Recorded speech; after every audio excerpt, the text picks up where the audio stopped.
Hola a todos de nuevo a Luminares Podcast. Tenemos otro increíble episodio y tenemos una gran invitada hoy. Ella nos va a ayudar mucho en este tema del panteón hebreo, hablando un poquito más con detalle acerca de todo esto de las deidades que se encuentran en la Biblia hebrea, los diferentes aspectos y el desarrollo de cómo fue el proceso de Israel a través de siglos y cómo se concibió todo eso en la Biblia y también en la arqueología, en la historia.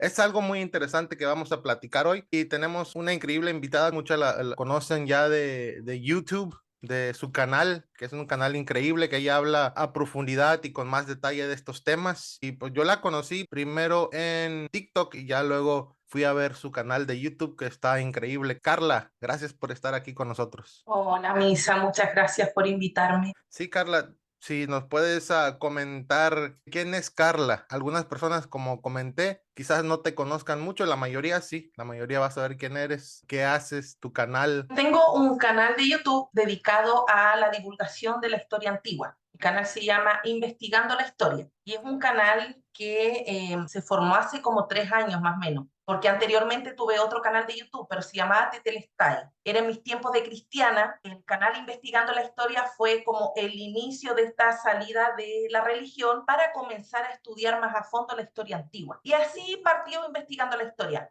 con entrevistas a académicos, expertos en variadas disciplinas, asiriólogos, egiptólogos, historiadores. Entonces, la idea era, en un principio, llevarle a la gente la información para una mayor comprensión del texto bíblico apoyada de académicos. Y bueno, así como ha ido creciendo el canal, también comenzamos a hacer transmisiones, a generar nuestro propio contenido en base a los mismos estudios que íbamos tomando, porque no solamente participo yo sola en el canal, también participo junto a mi amigo Edgar Zambrano, que junto a él tengo programas de día lunes y vamos generando el contenido para la semana, porque tú sabes que así se mueven las redes sociales, mientras más contenido subas, más gente llega a verte. Sí, claro. Y interesante, creo que muchos así empiezan, ¿no? Desde su origen en el cristianismo y luego se desarrolla en esa deconstrucción hasta llegar a otros puntos. Y sí, y es increíble, yo te he comentado, a mí me gusta mucho ver a más mujeres en este tipo de temas, porque en Latinoamérica no conozco a muchas mujeres, pues eruditas bíblicas que admiro mucho, como Francesca Stavrakopoulou, que es una de mis favoritas, que es increíble. Ella es una de las mentes más fabulosas en este área de ciencias bíblicas. Más mujeres que se puedan unir y que puedan también hacer lo que tú has hecho, a tener esa iniciativa para hablar de estos temas, también exponer lo que han estudiado, lo que han investigado, y eso es increíble. Por eso te invité, principalmente para que nos puedas ayudar en esta conversación. Y como te comenté, vamos a empezar paso por paso. Yo sé que es un tema muy denso, hay muchas cosas que decir, uno se puede quedar en un subtema por horas, pero vamos a tratar de resumir mucho para poder plantar esa idea. Muchas personas de las que escuchan este podcast son cristianos, otros igual en ese proceso de construcción, como me imagino también en tu canal. Entonces es algo muy interesante para ellos estos temas, ¿no? Porque como comentaste, muchos cristianos o muchas personas que han estado años en el cristianismo o que han salido del cristianismo o están en ese proceso de construcción, no conocen mucho esta información. Es nueva, es algo que nunca antes la habían analizado y cuando lo escuchan se les hace muy interesante. Bueno, vamos a empezar los orígenes del panteón cananeo. Pues Israel, el pueblo de Israel está en ese área de Canaán. Y explícanos un poquito eso, los orígenes del panteón cananeo. Cuando se puede rastrear los orígenes del pueblo cananeo, todavía no hay ninguna evidencia de un pueblo de Israel o un antiguo pueblo hebreo formado, porque estamos hablando de la edad de bronce, cuando ya hay vestigios de este panteón cananeo. Entonces, todavía no podemos situar ahí a los antiguos hebreos. Yo siempre insisto en que ellos aparecen ya en edad de hierro, porque antes no hay evidencias arqueológicas, no hay evidencias textuales de ellos como pueblo. Muchas veces dicen que la estela de Merneptah, que del 1200 antes de nuestra era, sería esa primera evidencia del pueblo de Israel. Para mí no lo es porque los jeroglíficos tampoco son claros. Entonces, el panteón cananeo como tal se sitúa en edad de bronce. ¿Cómo es que llegamos a conocerlo? Mediante el descubrimiento de la antigua ciudad de Ugarit, que en la actualidad en Siria se llama Tel Ras Shamra. Sabemos que en todo el Próximo Oriente Antiguo está lleno de tel, de estos montículos, y todos esos montículos, al momento de la arqueología excavar ahí, encuentran ciudades. Hay muchas ciudades que así se han encontrado en el mundo antiguo. Y así es como se encuentra esta antigua ciudad de Ugarit. Al estos trabajos de excavaciones aparece incluso un nuevo tipo de escritura cuneiforme que hasta ese entonces, 1928-1929, los académicos desconocían. Ya se conocía el sumerio, se conocía el acadio, pero esta escritura cuneiforme era diferente a las que conocían anteriormente. Entonces el proceso de desciframiento tardó aproximadamente 2 a 3 años. Cuando ya tienen descifrada la escritura, se dan cuenta que es escritura cuneiforme ugarítica. Encontraron varias bibliotecas en Ras Shamra y en esas bibliotecas encontraron distintos tipos de textos. Ya con el desciframiento logran entender qué dicen estos textos. Habían textos mitológicos, literarios, de medicina, de rituales mágicos y un montón de cosas más. Administrativos, archivos, contratos, pero los mitológicos son los que sacan a la luz el panteón cananeo. Y es ahí donde encontramos las epopeyas y encontramos dioses que ya estaban en la Biblia, pero ahí es donde hay que volver a hacer este énfasis. La redacción de la Biblia son siglos posterior a la redacción de estas tablillas en Ugarit. Estas tablillas son aproximadamente entre el 1200 al 1800 antes de nuestra era, porque hasta el 1200 es que llega esta ciudad de Ugarit y es destruida. Siglos después llega a conformarse este pueblo hebreo y llega a absorber los relatos mitológicos y culturas de otros pueblos. Y ahí es porque vemos en la Biblia que está Baal, que está Anat, que está Asherah y otros dioses más que pertenecen a este panteón cananeo. Entonces, siempre a la gente le digo que el punto clave para comenzar a estudiar el tema de estos dioses es estudiando Ugarit. Si no estudiamos Ugarit y no conocemos su descubrimiento y de qué tratan estos relatos mitológicos, muchas veces no vamos a comprender lo que está escrito en la Biblia, porque hay vestigios y eso no se puede evitar ni se puede negar. El tema es que dentro de estos relatos mitológicos hay unos bien importantes que son los llamados ciclos de Baal, que están dentro de 6 tablillas que actualmente están en el Museo del Louvre. Estos ciclos de Baal muestran a este dios, que es el dios de la tormenta, de la fertilidad, uno de los dioses más importantes del panteón cananeo, pero no es el jefe, no es el padre de los dioses. Él es el hijo, bueno, tiene doble paternidad, pero uno de sus padres es el dios él, y el dios él sería el padre de todo el panteón, de todos los dioses, incluso de todas las criaturas según la mitología ugarítica. Pero el dios Baal, luego cuando tú lees en la Biblia, te das cuenta que Yahvé, los escritores, los redactores bíblicos, hicieron que Yahvé se formara en base a muchos de los epítetos de Baal. Y es como vamos a los salmos y vamos a otros pasajes donde Yahvé es el Dios de los truenos, hace crujir el cielo, lo ves por la montaña apareciendo, cabalga por las nubes.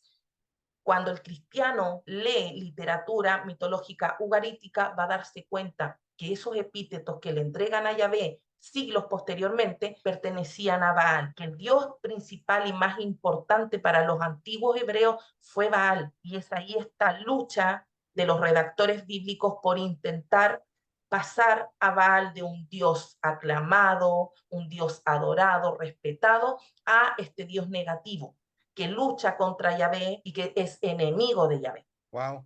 Sí, y es interesante eso que acabas de dejar en claro, que los orígenes de lo que la mayoría de los cristianos, de la mayoría de la religión semítica en el presente, pues se origina ahí del Ugarit. Cuando tú empiezas a analizar los textos del Ugarit, empiezas a tener conexiones, ¿no? Con lo que dice la Biblia. Empiezas a ver, como tú acabas de comentar, esos poemas a Baal, los ves en los salmos, en cosas que escribe luego Isaías, en diferentes partes en la Biblia, y también muchas historias bíblicas encuentras su trasfondo ahí en las historias del Ugarit. y todo se origina de ahí. Entonces es un punto clave, algo que totalmente la mayoría de los cristianos convencionales, la mayoría de los cristianos que hemos crecido en ese ámbito es algo nuevo y eso pues nos sorprende mucho y llama la atención. Y entonces se origina de ahí, vemos ese origen, entonces empezamos a ver la conexión con el pueblo de Israel, como comentas, porque como nos han contado la mayoría de los cristianos, Israel es un pueblo que tiene sus orígenes años atrás, más allá de la era de bronce, tiene sus orígenes en Egipto y desde Abraham, pero la realidad, lo que se ha encontrado en la arqueología, en la historia, nos plasma otro punto, ¿no? Otro punto de comienzo de este pueblo que se influye mucho por lo que está alrededor de este pueblo, ¿no? De Lugarit y de Canaán. Y entonces, ¿cómo vemos esa conexión de Israel con todo lo que vemos en Canaán? Eso llegan a situar al pueblo de Israel contemporáneo a los antiguos sumerios. Y aquí es súper fácil de darse cuenta el por qué son tan posteriores. El tipo de soporte. No hay tablillas con textos bíblicos, no hay tablillas. Podemos encontrar tablillas ugaríticas, tablillas acadias, tablillas sumerias, pero no hay tablilla en hebreo del primer templo, del segundo templo, donde hayan textos bíblicos, no. Y ahí hay un punto bien importante. La traducción de la Biblia textual 4, que para mí el texto hebreo es lo peor traducido, se basa más en la Septuaginta que en el mismo texto hebreo, pero ellos colocan títulos desde Génesis 1, tablilla número 1, tablilla número 2, tablilla... No, ¿de dónde los sacan? No existen tales tablillas. Y la gente que compra esa traducción cree que el texto hebreo se encuentra en tablillas. Eso es mentira. Totalmente, sí, es otra cosa que no se conoce, que se asume, ¿no? Las presuposiciones, pero la realidad, los datos en general demuestran otra cosa, ¿no? Entonces, ¿cómo podemos conectar esto, como acabas de ya plasmar la base, con el pueblo de Israel que vemos en la Biblia? El panteón cananeo, como acabas de comentar, viene de Lugarit. ¿Cómo podemos ahora ver esto en ese pueblo de Israel que empezamos a ver en la Biblia? Por ejemplo, tenemos el capítulo de Jueces 5, 4 y 5 nos dan a entender ellos adoptan a este Dios Yahvé, los antiguos hebreos, lo toman desde Edom, desde Madián, de ese sector, hacia el sur, no hacia el norte conectamos con el Dios El, con Baal, con todos esos dioses, y dice Jueces 5, 4, 5, incluso el 6 es muy bueno. Cuando saliste de Seir, oh Yahvé, cuando te marchaste de los campos de Edom, la tierra tembló y los cielos destilaron y las nubes gotearon agua. ¿Te das cuenta que comienza esta personalidad de Yahvé similar a la de Baal? Porque por donde pasa Baal es cuando truenan los cielos, comienza a llover porque es el dios de la fertilidad. Ahí ellos ya adoptan a este dios madianita, Yahvé, un dios tribal, y comienzan a darle estas características de Baal. ¿Por qué? Porque necesitan tener un dios más poderoso que Baal para destronar de cierta manera a Baal, porque Baal era el rey de todo Canaán. Los montes temblaron delante de Yahvé, aquel Sinaí delante de Yahvé, Dios de Israel. Ese es el inicio de Yahvé. Bueno, el 6 pasa y dice los días de Samgar, hijo de Anat. Ahí ya también vemos la diosa cananea Anat, que era muy popular. Es que Misael, ella era muy popular. Era la diosa de la guerra, de la venganza, de la justicia. Era una diosa sangrienta que cualquier guerrero, en este caso Samgar, era un guerrero según el texto bíblico, porque unos capítulos antes, 2 capítulos antes, jueces 3:31 dice, después de que Samgar, hijo de Anat, el cual mató a 600 hombres de los filisteos con una quijada de bueyes, él también salvó a Israel. Vemos este proceso bien común de que los guerreros son hijos de la diosa Anat. En hebreo se diría Samgar ben Anat. También está en Egipto presente. Ramsés II luchaba junto con la diosa Anat por delante de él. Una de las hijas de Ramsés II tiene el nombre de Anat, Pinanat, hija de Anat. Entonces, el panteón cananeo era súper importante. La gente, yo creo, una lectura bien superficial de Jueces 3:31, se imaginarán que Samgar tiene una mamá que se llama Anat y pasan por alto al desconocer el nombre de las deidades del panteón cananeo. Y está ella muy presente para los antiguos cananeos. Y ahí vemos esa diosa de la cultura cananea, también a Baal, igual que es el dios de la tormenta joven, y lo vemos luego que se empieza a mezclar con Yahvé, que luego los israelitas quieren tener su propia deidad de la tormenta y luego se hace un conflicto, ¿no? Entre Baal y Yahvé, porque los israelitas quieren establecer a Yahvé como el dios de la tormenta joven verdadera y Baal como el menor, o lo quieren eliminar. Y eso es interesante cómo empezamos, como tú comentaste, en la Biblia vemos muchas instancias grandes, menciones de estos dioses, pero cristianos convencionales leen estos versículos con presuposiciones ya establecidas, pero cuando analizamos todo esto, la historia, se te abre el mundo, ¿no? Realmente siempre digo, las ciencias bíblicas han hecho más interesante la Biblia para mí y creo que eso ha sido lo mismo para ti, ¿no? Totalmente. Los cristianos que las ciencias bíblicas son del diablo, por lo mismo.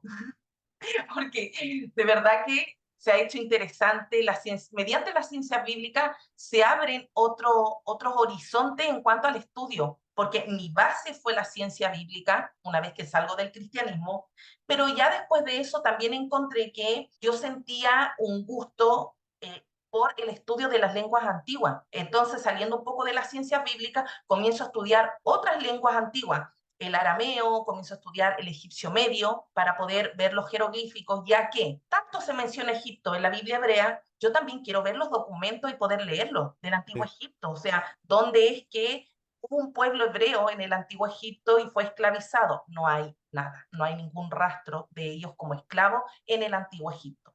No hay Y nada y así es ni como Moisés. nada, nada. Y les molesta y tienen que inventarse nuevos relatos y tienen que tergiversar palabras para poder tener algún tipo de evidencia, pero luego nuevamente se las desmorona con más evidencia arqueológica. Entonces, en Egipto no hay nada. De cierta manera, los egiptólogos no son apegados al texto bíblico. No vas a encontrar un egiptólogo que sea experto en ciencia bíblica, porque el egiptólogo realmente no le interesa la Biblia, le interesa Egipto. Entonces, la gente que habla de que los hebreos fueron esclavos muchos años y que los hebreos atravesaron el desierto y que el faraón no quería liberarlo e intenta ser verídico el relato del Éxodo, son personas que no tienen preparación egiptológica en lo absoluto. Pueden ser aficionados a la arqueología o personas aficionadas a la egiptología, pero no son estudios serios. Entonces, son personas que ni siquiera manejan un nivel básico de lectura jeroglífica. Y es así como a los que nos gusta este tema nos vamos formando poco a poco en varias áreas. Sí, totalmente. Y eso es muy cierto porque muchos arqueólogos cristianos que no son muy sinceros con su búsqueda, con su investigación, quieren buscar sus ideas ya concebidas, tienen prejuicios y así quieren ir a la arqueología, a la historia, porque quieren encontrar eso que ellos ya tienen en la mente, quieren concluir cosas doctrinales, por ejemplo, eso de Moisés, que existe Moisés en la historia en Egipto y todo eso. Y como acabas de comentar, eso totalmente no hay evidencias de que haya existido Moisés ni Israel en Egipto, eso es algo que es un consenso, que la mayoría de los eruditos, algo establecido, que no existe, solamente la Biblia tiene esa historia, ¿no? Ahí es el único lugar donde podemos encontrar esto. Y algo también que te quería comentar, Carla, ya hablando de estas figuras que vemos en la Biblia, estas figuras del panteón cananeo, vemos también a Yam, que se describe como el Leviatán. Eso es muy interesante. Si puedes explicar un poquito de eso. Bueno, ahí hay un alcance que tengo que hacer. El Leviatán está en las tablillas ugaríticas, pero se llama Lotán. El dios Yam es otro dios. El dios Yam es el príncipe del mar y del río, porque se le llama Yam Nahar. Hasta hoy en día, en árabe la palabra Nahar es río. Entonces, él es el juez y el príncipe del mar y del río. Pero la comparación entre Leviatán sería Lotán. Él es el que aparece en las tablillas ugaríticas. Sí, y vemos esa comparación, ¿no? Y de ahí vemos muchas cosas que hacía el dios Diam, vemos con lo que hacía Leviatán, como lo describe en la Biblia, ¿no? Como lo describen los diferentes escritores de la Biblia. Solamente vemos las características y vemos que los escritores de la Biblia pues agarran características del dios Yam y empiezan a ponerlas a esa gran serpiente, ¿no? Al Leviatán para concluir algo, para dar a entender algo en el proceso de sus creencias, ¿no? Dios Él también está súper presente. El Dios Él está muy presente en la Biblia, pero se nos pasa por alto cuando no leemos hebreo. La traducción nos muestra Dios cuando en hebreo está Yahvé, Elohim, Él, y todo eso. Entonces, la gente luego toma la traducción y le aparece Dios por todos lados, pero se perdió en el texto hebreo, se perdió esa riqueza de poder diferenciar los dioses. Totalmente. Y vemos diferentes deidades en la Biblia, no solamente dioses. Tú ya nos comentaste de Anat, pero también vemos a otra diosa que es la madre de los dioses, Ashra, que es un personaje muy importante en la religión israelita, también era en el Ugarit, pero también en la religión israelita era tan importante como él. Se han descubierto en la arqueología que se adoraba junto a él. Y esas son cosas que se han olvidado, que se han borrado. Con el proceso del desarrollo del pueblo de Israel se fue también borrando cuando empezaron a surgir otros líderes, empezaron a quitar a la diosa Ashera y poner todos esos atributos de ella a Yahvé. Pero eso es un proceso que fue a lo largo del tiempo. Que cuando va surgiendo esta evolución de politeísmo hasta llegar al monoteísmo que vemos luego en Israel, ese Israel ya es un Israel más patriarcal, que tiene que quitar la figura de la deidad femenina para dejar solamente la deidad masculina como único Dios. Pero Asherah, que ahí también yo tengo una leve discrepancia con que sea la misma Atirat que está en Ugarit. En Ugarit, Atirat es la consorte del dios El y es la madre de los 70 dioses. Que vemos en Asherah, que es una diosa ya más de la parte del sur. Tiene otros atributos diferentes a Atirat, porque Atirat en Ugarit se le relaciona con el mar. Ella es la gran dama del mar. Asherah no tiene atributos que tengan que ver con lo marino, más bien diosa de la fertilidad, se le relaciona con árboles, entonces para mí son dos diosas distintas que quizás con el tiempo Asherah toma algo de Atirat, pero para mí yo veo discrepancia y veo diferencia entre Atirat y Asherah.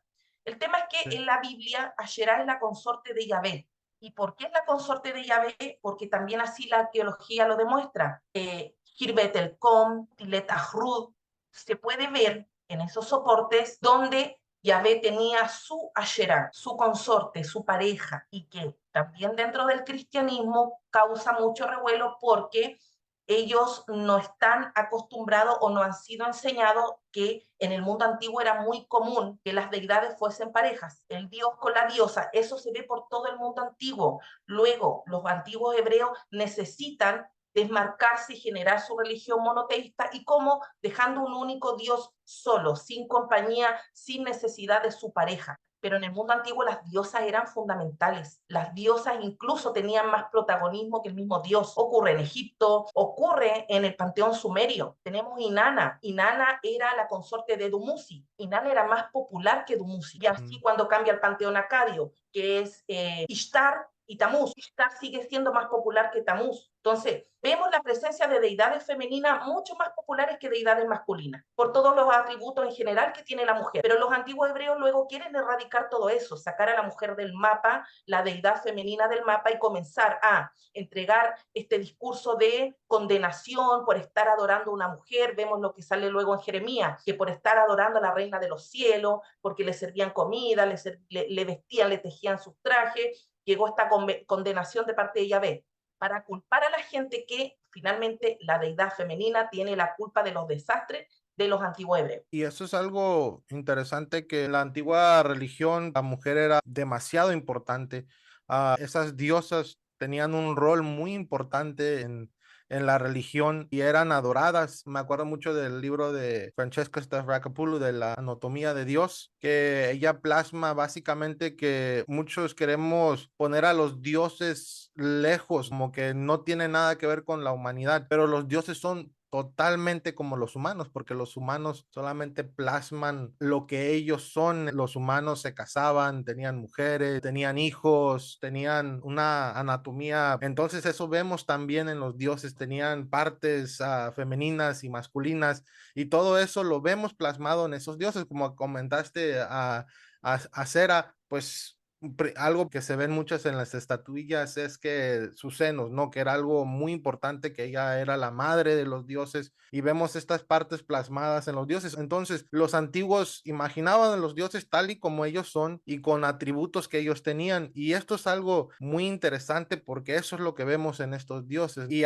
como acabas de comentar, Acera se fue eliminando cuando empezó a surgir reyes como Josías, que tenían otras ideas, que querían establecer únicamente la adoración de Yahvé. Empieza a surgir el yavismo, que empieza a ser el dios principal para ellos y se fusiona todos los atributos de Acera. Siempre digo, parece como que la que perdió el divorcio fue Acera, le dieron el... Todo. Ajá, le dieron con todo, le quitaron toda cera, la dejaron sin nada y todos los atributos, todos los bienes se le fueron dados a Yahvé. Y eso, ¿cómo cambiaría? Imagínate, siempre me pongo a pensar eso, ¿cómo cambiaría si no hubiera pasado eso? Estaríamos adorando una mujer en la religión judía y también en la religión cristiana. Y pues muchas veces, muchos cristianos, cuando ven esos textos en Oseas que habla, que les dan atributos femeninos a Dios, ellos como que los tocan con cuidado, porque,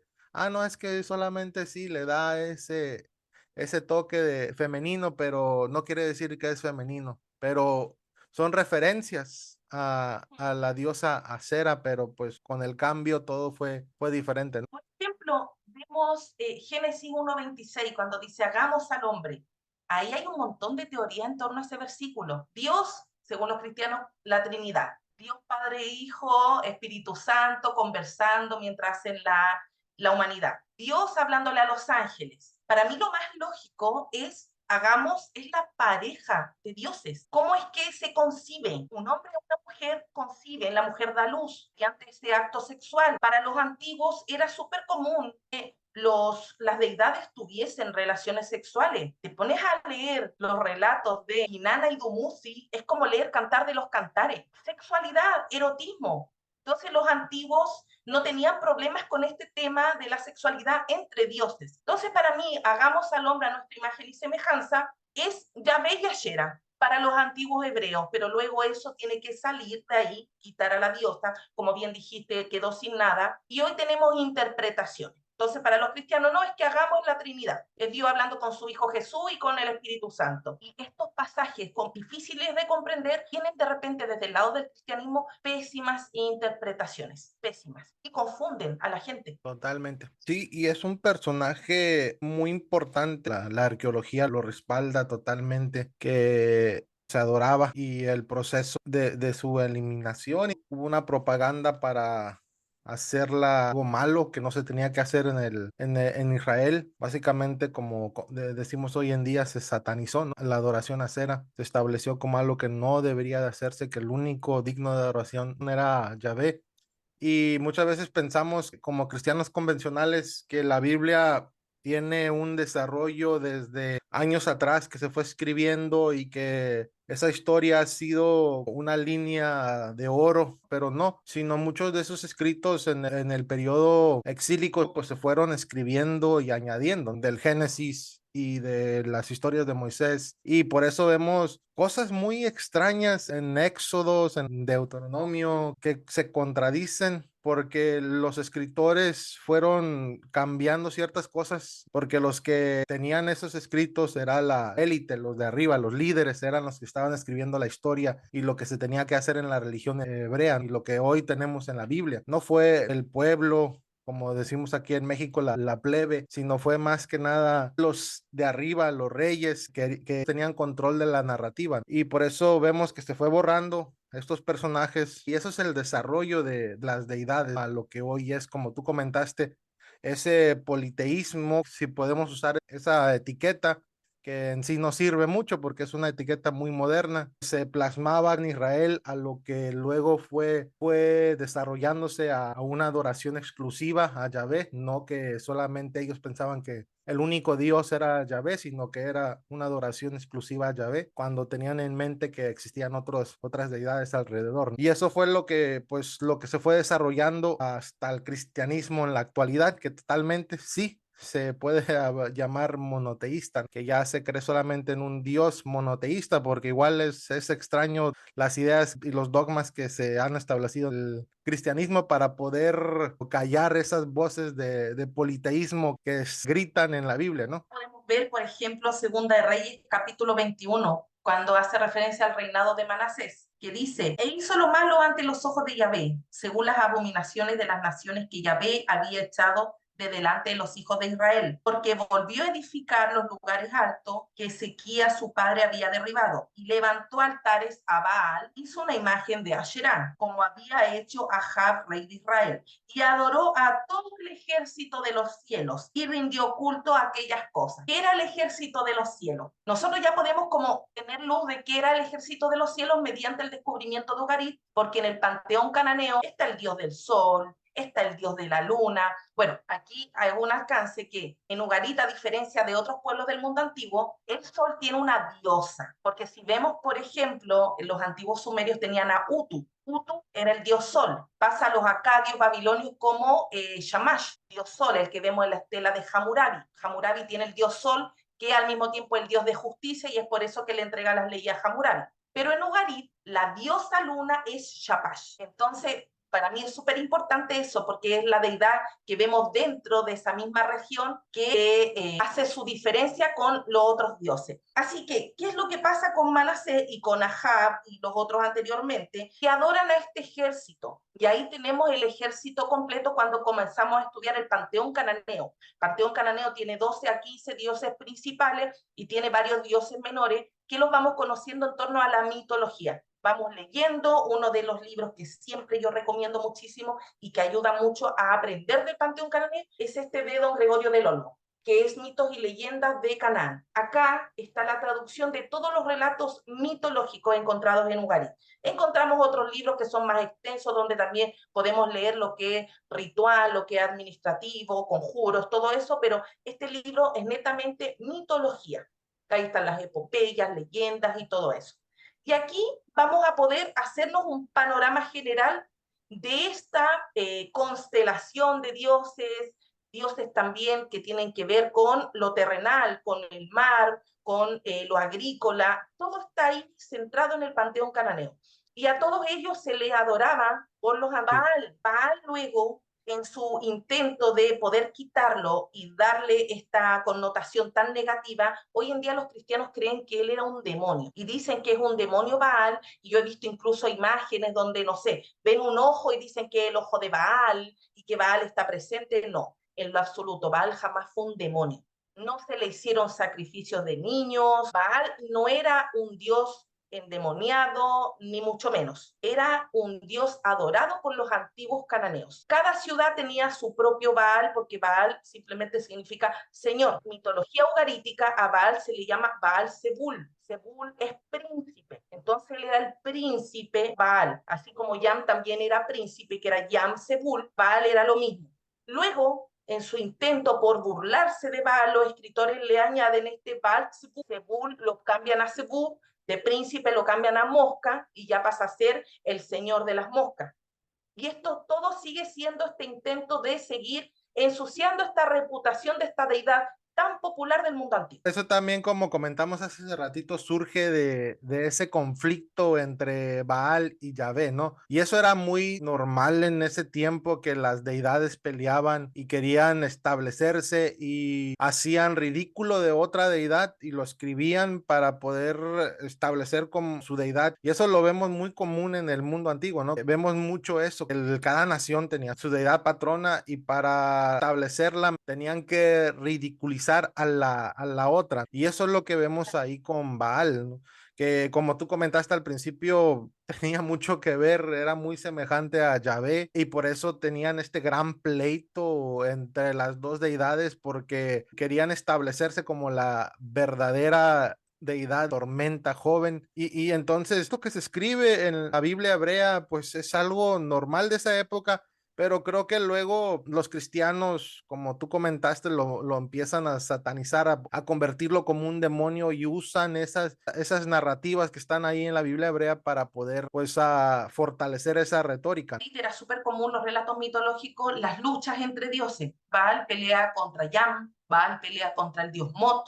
Eso también forma parte de este entendimiento en cuanto al cambio climático, las estaciones del año, porque el dios Mot es el dios de la sequía, el dios de la muerte. Entonces, cuando Baal muere, se puede ver que está esta sequía que para los antiguos debe haber sido horrible porque ellos vivían de la tierra. Y luego cuando Baal resucita, porque es un dios que muere y resucita, se puede ver que viene la lluvia, viene el florecimiento de los campos y todo eso.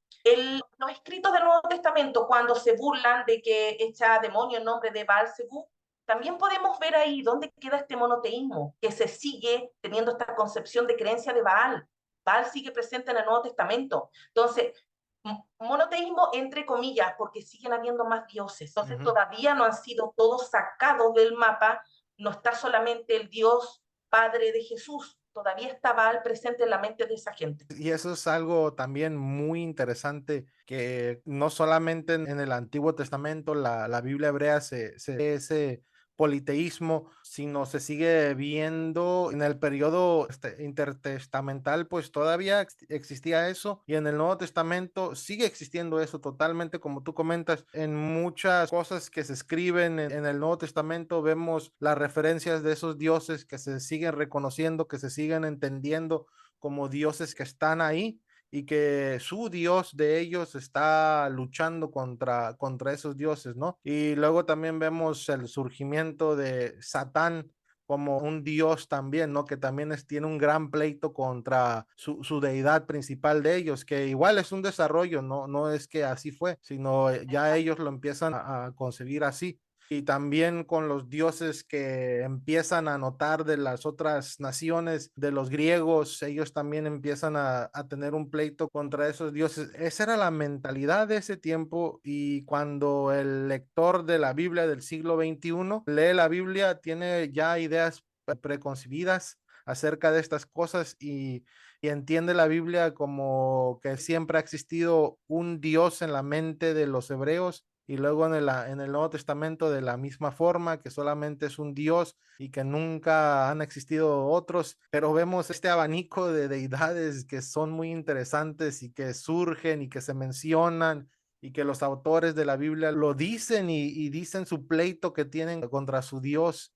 Y eso es fascinante cuando ya lo empiezas a analizar de esa forma. Ves en el Nuevo Testamento también estas figuras, ¿no?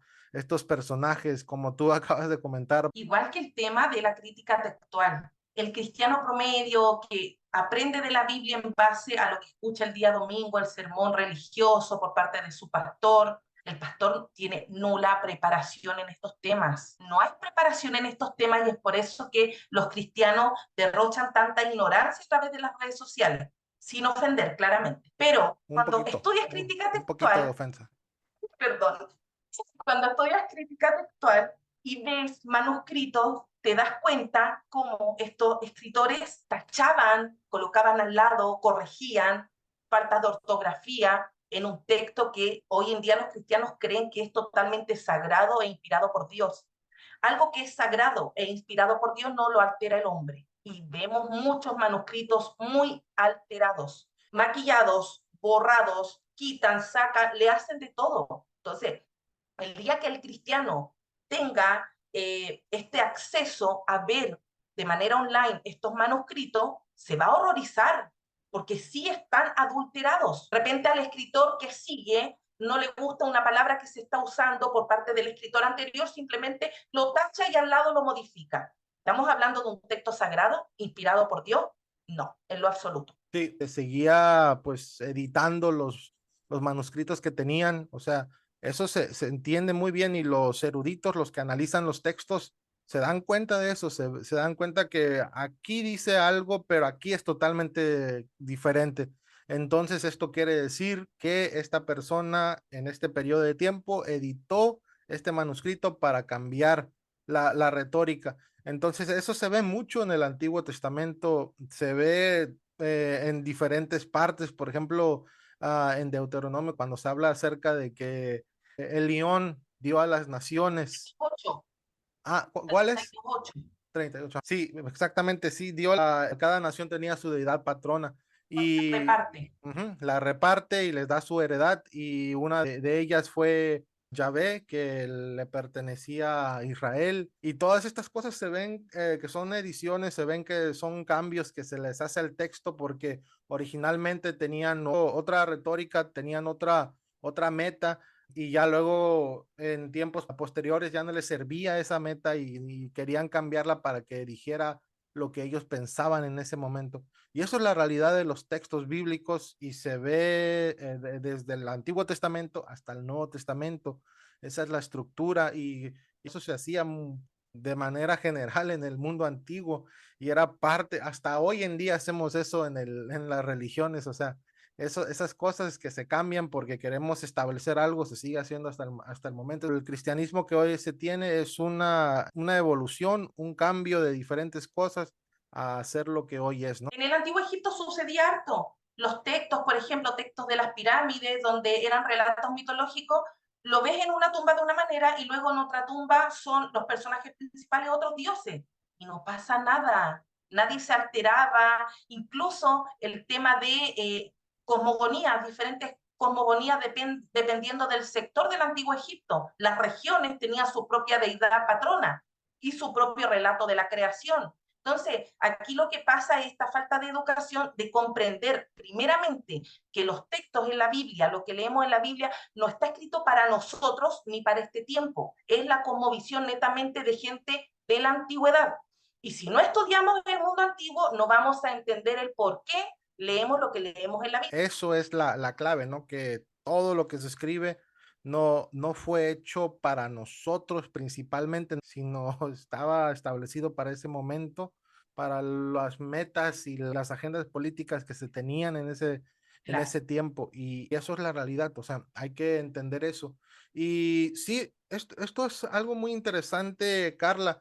Yo sé que hay muchas otras cosas que se pueden decir de todo esto, pero quiero platicar de esto. En ese tiempo, igual las naciones vecinas a Israel hoy en día ven como enemigos, se ven como paganos a esas naciones y sus dioses, cuando no era así. O sea, en ese tiempo los israelitas no entendían a las naciones vecinas como paganas.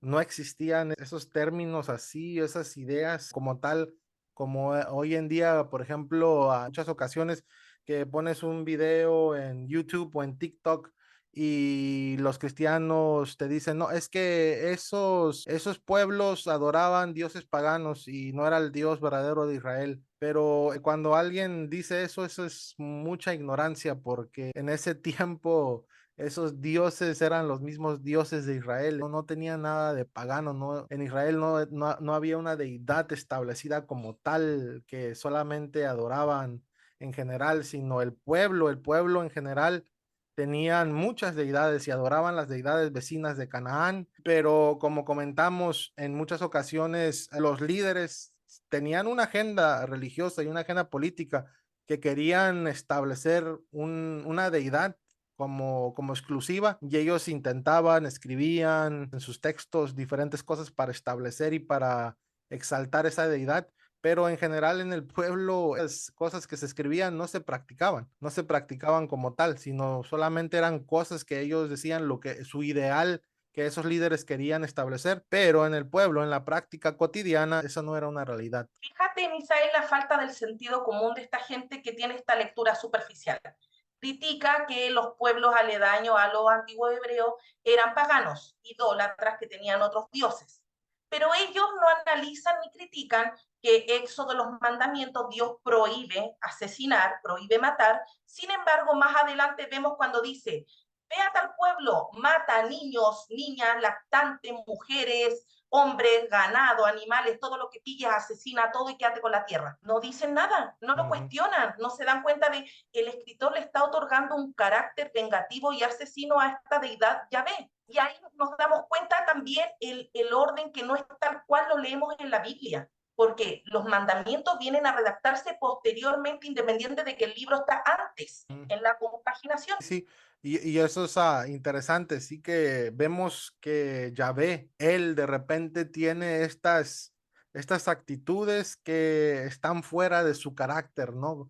El carácter que le han dado muchos cristianos, pero es que así era en ese tiempo, lo comentan muchos eruditos que a Baal no se le daban sacrificios, sino se le daban a Yahvé en muchas ocasiones. Muchos de los descubrimientos arqueológicos, cuando se le da un sacrificio a una deidad, era al Dios de Israel, y eso era una práctica muy común. Esos versículos que acabas de comentar, igual el Dios pedía sacrificio, pedía que se mataran a esas naciones y se eliminaran y de manera cruel.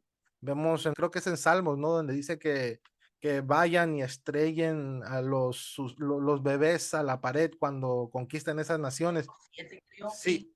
Sí, sí, sí, Salmos, ¿no? Y vemos eso que su Dios, el Dios de Israel lo pide, porque su Dios, como comentamos, no era una deidad en el cielo, sino era un Dios que reflejaba muchas veces lo que ese rey, ese líder tenía en mente, que quería establecer sus agendas, sus propósitos. Y muchas veces las personas, cuando ven el Antiguo Testamento y el Nuevo Testamento, ven como un Hyde. No sé si has escuchado de ese Jekyll, de Dr. Jekyll y Mr. Hyde, que tiene muchas personalidades. Y vemos así a Dios, ¿no? Que de repente lo vemos muy, muy pasivo, muy bueno, muy buena onda, y de repente lo vemos como muy sangriento, asesino, vengativo. Y es Hay eso mismo. análisis de eso. Ujú. Algunos expertos han analizado el carácter de Yahvé y han dicho que es un carácter esquizofrénico. Pero no es, ahí hay que aclarar, no es que Yahvé es esquizofrénico, es el carácter que le otorgan los escritores. Ujú. Yahvé es formado y creado por las mismas personas que escriben de él. Entonces, si escriben que es un Dios de amor y luego que es un Dios asesino, le están dando este carácter muy bipolar. Pero es el ser humano el que escribe de él. Sí, exactamente. Y esos son los diferentes trastornos de personalidad que vemos, pero totalmente, pero es por las personas en ese momento lo que tenían que hacer. Habían ocasiones que cierto escritor adoraba a su Dios y le daba la gloria y la honra, y habían otras ocasiones cuando se tenía que ir a la guerra a matar a la nación vecina, y se tenía que hablar con palabras de guerra y de furia y de venganza, ¿no? Entonces vemos así plasmado la Biblia, y eso era, como tú acabas de comentar, era el carácter que cada escritor en ese momento le daba a Dios. Claro. Y pasaba tanto con las deidades como con los personajes. Por Ujú. ejemplo, David, yo en mis tiempos de cristiana, yo escuchaba cuando el pastor predicaba adelante en la congregación y decía, Señor, dame el corazón de David. Oye, David le quitó la esposa a Urias y lo mandó frente al batallón para que muriera. Quieren ese corazón. Corazón bipolar, Entonces, locochón. claro, entonces te das cuenta que muchas veces son lecturas superficiales y no leen a fondo el texto, ni siquiera analizan qué es lo que están leyendo. Muy Totalmente. recurrente. Igual con personajes ficticios como Moisés, vemos eso porque Moisés igual era una persona que tenía cambios muy bruscos, que de repente estaba bien y de repente ya había matado a un Egipto y se iba al desierto a esconderte, y de repente escuchaba voces. O sea, son personajes que plasman características mitológicas, pero también características de las personas que están plasmando esos textos. Vemos esto en diferentes personajes, pero es por eso mismo, como acabas de decir, no son textos que se escribieron perfectamente y tienen una línea pura, sino fueron textos que se escribieron en un momento y luego se fueron editando, cambiando, añadiendo. Y por eso se ve estos cambios bruscos. O sea, la Biblia no es un libro que Dios lo escribió y cayó del cielo y aquí lo tenemos, sino es un libro que ha sido escrito en un proceso de tiempo, en diferentes épocas y con diferentes cosas que están pasando alrededor. Y ya tenemos, por ejemplo, Jeremías 8:8, cuando él denuncia la pluma engañosa del escriba. Y Ujú. había adulteración y manipulación. Moisés no existió, sabemos que no existió, es una figura literaria, pero hubiese existido en nuestros días, él estaría tomando unas terapias psiquiátricas. Sí. incluso medicado. Y llevarlo al psicólogo está medio mal. Sí, totalmente, sí, porque es un personaje interesante, un personaje muy interesante para analizar. Y como otros personajes, la Biblia está lleno de personajes perfectos, ¿no? Bonitos, que no hicieron nada malo. Mentira, esto es sarcasmo, pero la Biblia sí está llena de personajes muy diferentes, muy locos. Yo siempre le digo a mi esposa, yo empecé a leer y a ver la serie de Game of Thrones, del Juego de Tronos, y le digo, pues es más intenso que esto, porque pues esto no es nada, porque esa serie ves cosas tremendas, ¿no? Incesto, bla, bla, bla, matanzas, pero la Biblia lo hizo primero, lo hizo mejor. Sí, y ya para ir terminando, Carla, hay muchas otras cosas que platicar, pero me encantó esto. Hemos aprendido mucho de ti y de las cosas que nos has dicho, de todo lo que nos platicaste del Panteón Hebreo. Gracias por educarnos, por darnos tu conocimiento, y te quiero dar un tiempo para que puedas compartir tus redes sociales, si tienes algún proyecto en mente, cualquier cosa que quieras promocionar. Gracias, Misael. Primero, gracias por invitarme, porque de verdad que me lo he pasado muy bien y a diferencia de lo que tú dices, yo aprendo mucho de ti en todos estos videos que haces a través de TikTok. De verdad que tú haces una labor de divulgación maravillosa. Y aprovecho para avisarle a los amigos que puedan seguir mi canal de YouTube que se llama Investigando la Historia. Y ahí lo van a pasar bien, vamos a aprender, vamos a meternos a transmisiones en vivo. El público que yo tengo es un círculo muy de amigos que en cada transmisión estamos juntos y bromeamos y aprendemos y estudiamos y un montón de cosas. A través de TikTok, Carla Díaz ILH, la sigla de Investigando la Historia. Ahí compartía en un principio fragmentos de las entrevistas que yo hacía, pero ya luego perdí esta vergüenza que tenía de hablar sola frente a la cámara y comencé a crear mi propio contenido. Así que también les invito a seguirme por ahí a través de TikTok. En Facebook hay grupo de Facebook y página de Facebook que se llama Investigando la Historia, pero tienen diferente tipo de contenido. La página de Facebook más bien toma fracciones de videos del mundo antiguo en general, porque muchas veces no tenemos los medios o el tiempo para viajar a diferentes yacimientos arqueológicos y a través de la página comparto videos de distintos lugares para seguir aprendiendo y visitarlos de manera online. Altamente recomendado el canal de Carla. Es muy bueno y como ella comentó, tienen una comunidad muy genial. Si quieren seguir aprendiendo de estos temas y de otros más, pues ahí creo que semanalmente más es un live, ¿no? Sí. Semanalmente es uno fijo que es el día lunes, que se llama lunes de herejías. Ahí se tocan estos temas que en las iglesias no van a aprender. Quizá este grupo confesional, bien apegado a sus creencias, se molesta, pero nosotros como bien herejes que somos, libre pensadores, nos gusta tratar estos temas y aprender de ellos. Y otros Amén. días de la semana o subo videos grabados o también hacemos uno que otro live, pero el canal siempre tiene movimiento, porque eso es la idea, que la gente pueda cada día tener un contenido nuevo. Sí, entonces vayan ahí, suscríbanse y pónganle notificación para que pueda notificarle cada vez que suba algo, Carla. Muy bueno. Y muchas gracias a Carla por haber aceptado esta invitación. De verdad, muchas gracias por haber compartido tu conocimiento. La plática ha sido genial, me encantó. Y la verdad es increíble. Y sigan todas sus redes sociales porque van a aprender mucho de la historia, de la Biblia, de ciencias bíblicas y de estos temas que son muy interesantes. Gracias de nuevo. Que me emocioné. Ah, gracias. Bueno, gracias, Carla. Y primeramente, Yahvé o él o Ashera, pues te podemos tener de nuevo en el futuro para otro episodio. Carla tiene una estatua de Baal que Dios él, te lo voy a mostrar antes que nos lo despidamos. adora. Acá está el Dios él. Ah, Este es el sí, que este está en sí el es. Museo de Damasco. Carla, gracias Carla de nuevo y nos vemos para la próxima. Esperamos poder tenerte de nuevo muy pronto. Todo bien, gracias Carla. Luego, bye bye a todos. Vale, chao, chao.